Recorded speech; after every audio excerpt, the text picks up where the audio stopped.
and welcome to this new Fleet Europe video podcast in the context of our Fleet Week about commercial fleets. Today, my guest is Matt Dale. Matt Dale is the EV business owner at ALD Automotive, and he is the right man to answer the important but promising question: to eLCV or not to eLCV? Matt, hello. Hi, how are you? I'm doing fine. I hope you too. I have a few questions for you, Matt. We hear a lot from manufacturers that they are bringing new eLCVs to market, but product choice is fairly minimal. And also range still can be an issue. So, is eLCV really ready for fleet customers? The short answer is yes. eLCV is ready for customers, and customers are ready to adapt to the vehicles that are currently available. It might not work for all customers yet, but we already have a number of customers across Europe who are using eLCV. In Belgium and in France, we have a couple of major customers who are running hundreds of vehicles. And whilst they started with maybe only one or two options, they've now been able to extend that out to a more wider range of vehicles with a better range, and it's working for them. There's new eLCVs entering the market all of the time. We see the same as we've seen with the car market, where exciting new players are joining, such as Arrival and Rivian, and they're bringing new thinking to the eLCV market. And they're making the OEMs, the original OEMs, think in a slightly different way. And we also need to remember that eLCVs or LCVs are working tools, and they operate different to cars.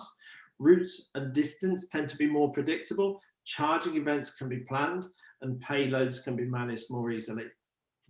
You were comparing already passenger cars with LCVs.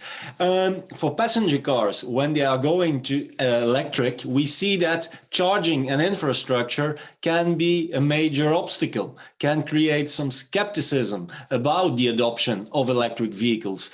Are charging and infrastructure also obstacles for LCV operators? I think none of us would say that the charging infrastructure is perfect yet. It's got a long way to go. But to a great extent, it depends what sort of operation or service that the LCVs are used for. For example, a courier vehicle is doing similar daily mileage, a similar route, is delivering similar volume and payload, and going back to a depot at the end of each day. Installing charge points at the depot could be a really simple solution and a way to operate in that environment. Vehicles that are not depot-based have to be looked at in a slightly different way. For drivers who take their vehicles home at night, the question would be, can they charge them at home? Can they put them on their drive? Do they have the ability to do that? And if so, how do you reimburse them for that electricity used? Historically, the LCV market, the drivers have a fuel card, so you have to bring that thinking in. Now, we're running a trial in the UK at the moment with a property maintenance customer whose drivers all take their vehicles at home at night, but they do a very low mileage, less than 10,000 miles a year. So what they're actually doing is they're trialing relying purely on the public charging infrastructure and not having any workplace or home chargers fitted. And we've run an initial trial with them for 6 months using Nissan ENV200s. And we've monitored the outputs of that through our ProFleet tool. And this has allowed us and the customer to understand their vehicle usage and how they can make it work for them. So it's important to remember that no one size fits all in this transition from ICE to electric. Different LCV fleets will have different needs. What is your recommendation to fleet customers that are perhaps a little bit hesitating? What is your recommendation in starting that switch? There's a lot of things to think about, and it's not, first of all, it's not necessarily a case of switching your entire fleet in one go. There are some key elements that you need to consider about how your fleet is used with and how the transition from ICE to electric goes. We use our consultative approach with customers that helps them ensure that they've covered all of the elements they need to think about. So for example, customers have to think about TCO, not just about rental. And TCO in e-LCV language is slightly different. It has two meanings. You've got total cost of ownership and total cost of operation. Fleets need to think about vehicle usage patterns and payload requirements. The payload will impact the range of the vehicle. So this has to be taken into consideration. The policy needs to be reviewed. The historic internal combustion engine or fossil fuel policy needs to be adapted, ensuring that all elements of electrification are taken into consideration.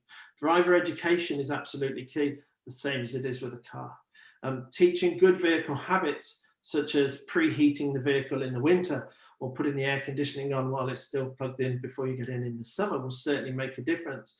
But also charging behaviors, payload, not carrying that excess equipment that you historically have, and all of the other elements that could impact range. And finally, think about the period that a vehicle is kept for.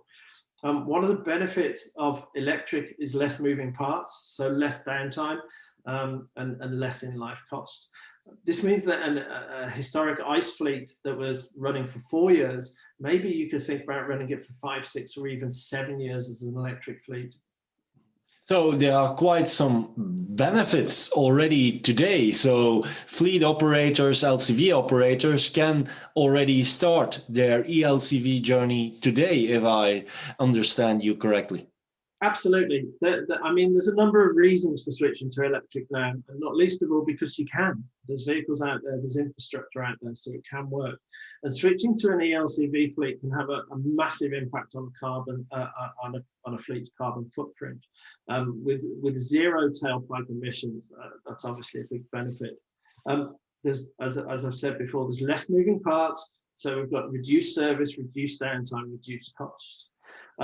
It's a more enjoyable environment, the majority of electric van drivers will tell you. It's a nicer place to be, and a better environment is a relaxed environment, which means you're likely to reduce your accident rate, driver stress levels, and things such as that. The introduction of low emission zones across Europe, towns and cities, obviously there's a cost implication there that you won't be paying to go in cities, even if you're allowed in them with a nice vehicle. And there's government incentives and stimulus to support the transition as well. If you like, there's free money from government at the moment, and we don't see that very often in the LCV sector. So there are plenty of reasons to start the transition, not many reasons not to. Okay, thank you very much. Thank you for your insights, Matt Dale of ALD Automotive. Ladies and gentlemen, it's clear. Let's go eLCV, but let's do it wisely. Because if you plan it right, particularly in terms of driver profiling and charging infrastructure, you can benefit from your electric LCV fleet. Ladies and gentlemen, I hope that you continue to follow us and enjoy the rest of our Fleet Week on commercial fleets. Thank you and bye-bye.